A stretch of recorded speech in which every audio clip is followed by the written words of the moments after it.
زندگی میں راستوں کا پیدا ہونا یہ زندگی کی خوبصورتی ہے. تو اس کے لیے پھر راہیں کھلتی ہیں. اللہ کشادگیاں پیدا کرتا ہے. اور انسان کی زندگی کا بہت بڑا مسئلہ ہے، وہ کہتا ہے میری ضرورت پوری ہونی چاہیے، اور وہ اپنی سب سے بڑی ضرورت روزی روٹی کو سمجھتا ہے. حالانکہ سب سے بڑی حضرت انسان کی ضرورت ہدایت ہے، سب سے بڑی ضرورت. اور یہ وہ شے ہے جو ہم ہر روز ہر نماز کی ہر رکعت میں مانگتے ہیں، اہدنا الصراط المستقیم. یہ روزانہ مانگنا پڑتی ہے. اور رزق اللہ نے اپنے ذمہ کرم پہ لیا ہے، وہ ان کو بھی دیتا ہے جو نہیں مانگتے. وما من دابۃ فی الارض الا علی اللہ رزقها. زمین پہ چلنے رینگنے والی کوئی چیز نہیں جس کا رزق اللہ کے ذمہ کرم پہ نہ ہو. ہر شے کا رزق اس کے ذمہ کرم. پتھر کے اندر جو کیڑا ہے اس کو بھی وہ رزق فراہم کرتا ہے. اللہ اکبر. ہم تو کاروبار پہ جا رہے ہوتے ہیں، ہماری تو فیکٹری ہوتی ہے، ہماری تو ملازمت ہوتی ہے، دفتر جا رہے ہوتے ہیں اور ہمیں وہاں رزق ملنا ہوتا ہے. لیکن پرندوں کی تو کوئی فیکٹری نہیں ہوتی، ان کا تو کوئی دفتر نہیں ہوتا. جب صبح چلتے ہیں تو خالی پیٹ ہوتے ہیں، کبھی بھوکے نہیں آئے. بن توکل پنچھی اڑ دے، خرچ نہ پلے زیرہ ہو. کوئی خرچ نہیں لیتے، کوئی راس المال نہیں ان کے پاس ہوتا، کوئی ایک دن پہلے بکنگ نہیں کروائی ہوتی. کوئی فیکٹری نہیں ہے، کوئی دفتر نہیں ہے، لیکن کبھی بھی خالی نہیں آئے. فرمایا اللہ پر توکل کرنے کا جو حق ہے اگر وہ تم ادا کرو تو وہ تمہیں ایسے رزق عطا کرے جیسے پرندوں کو عطا کرے. تو یہ بات ذہن میں رکھیے گا کہ رزق اللہ کا ذمہ کرم ہے. اس کے لیے ہمیں یہ حکم دیا ہے کہ ہم کاوش کریں، اس کے لیے راستے ڈھونڈیں. لیکن اس کو اپنے اوپر طاری کر لینا یہ دانشمندی نہیں ہے. تو اس لیے سب سے بڑی ضرورت حضرت انسان کی ہدایت.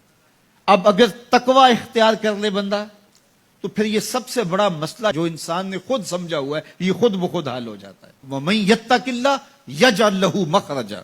جو اللہ سے ڈرنے لگ جاتا ہے اللہ راستے کشادہ کر لیتا ہے. وَيَرْزُقْهُ مِنْ حَيْثُ لَا يَحْتَسِبُ. اللہ اس کو وہاں سے رزق دیتا ہے جہاں اسے گمان بھی نہیں ہوتا. یہ تقوی کا عملی نتیجہ ہے. اور یہ وعدہ میرا نہیں ہے، یہ وعدہ میرے رب کا ہے، اور اللہ کے وعدے سچے ہیں. یہ کسی مفکر نے، یہ کسی معاشیات کے ماہر نے نہیں بتایا کہ تم یہ کرو گے تو یہ نتیجہ ہوگا. ماہر معاشیات کے مشورے کو ہم قبول کرتے ہیں کہ یار اس نے معاشیات کو پڑھا ہے، اس نے جو بتایا ہے وہ اس کا نتیجہ وہی ہوگا. یہ جس نے معاشیات کو پیدا کیا ہے، جس نے رزق کو پیدا کیا، یہ اس کا وعدہ ہے اگر تم اس سے ڈرنے لگ جاؤ گے تو وہاں سے رزق دوں گا جہاں تمہیں گمان بھی نہیں ہوگا. تو یہ تقوی کا عملی نتیجہ ہے. تو اللہ کے محبوب علیہ الصلوۃ والسلام نے ارشاد فرمایا میں تمہیں تقوی کی وصیت کرتا ہوں، یہ تیرے تمام امور حیات کے لیے خیر و برکت کا ذریعہ ہے.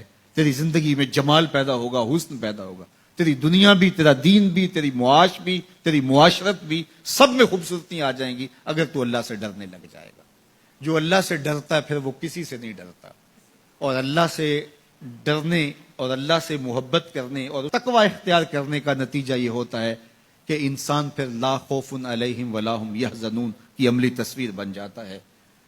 اچھا، یہ ایک جامع بات تھی جو حضرت ابو ذر رضی اللہ تعالیٰ عنہ کو حضور نے بتائی، لیکن ان کی طلب تھی، موقع ملا تھا حضور کی چوکھٹ پہ حاضری کا تو دامن طلب پھیلایا تھا تو کہا اب مانگ رہے ہیں تو پھر کم کیوں مانگیں ہیں. آج وہ مائل بعطا اور بھی کچھ مانگ.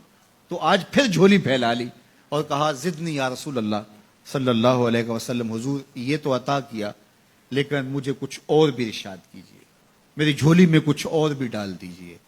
تو آقا کریم علیہ الصلوۃ والسلام نے ارشاد فرمایا علیک بتلاوت القرآن و ذکر اللہ. میں تمہیں دو چیزیں بتاتا ہوں، ایک تو قرآن مجید کی تلاوت کو معمول زندگی بنا لو، اور دوسرا اللہ کا ذکر یہ اپنی زندگی میں اتار لو. جب تم قرآن مجید کی تلاوت اور ذکر الہی شعار حیات بنا لو گے تو آسمان میں تیری باتیں ہوا کریں گے اور زمین میں تیرے لیے روشنیاں پھیل جائیں گی. یہ تیرے لیے زمین میں نورانیت کا سبب ہوگا اور آسمان میں تیرا ذکر پھیل جائے گا. قرآن مجید کی تلاوت، قرآن مجید کے ساتھ شغف پیدا کیجئے اور اپنی زندگی کو قرآن مجید کے ساتھ جوڑ لیجئے.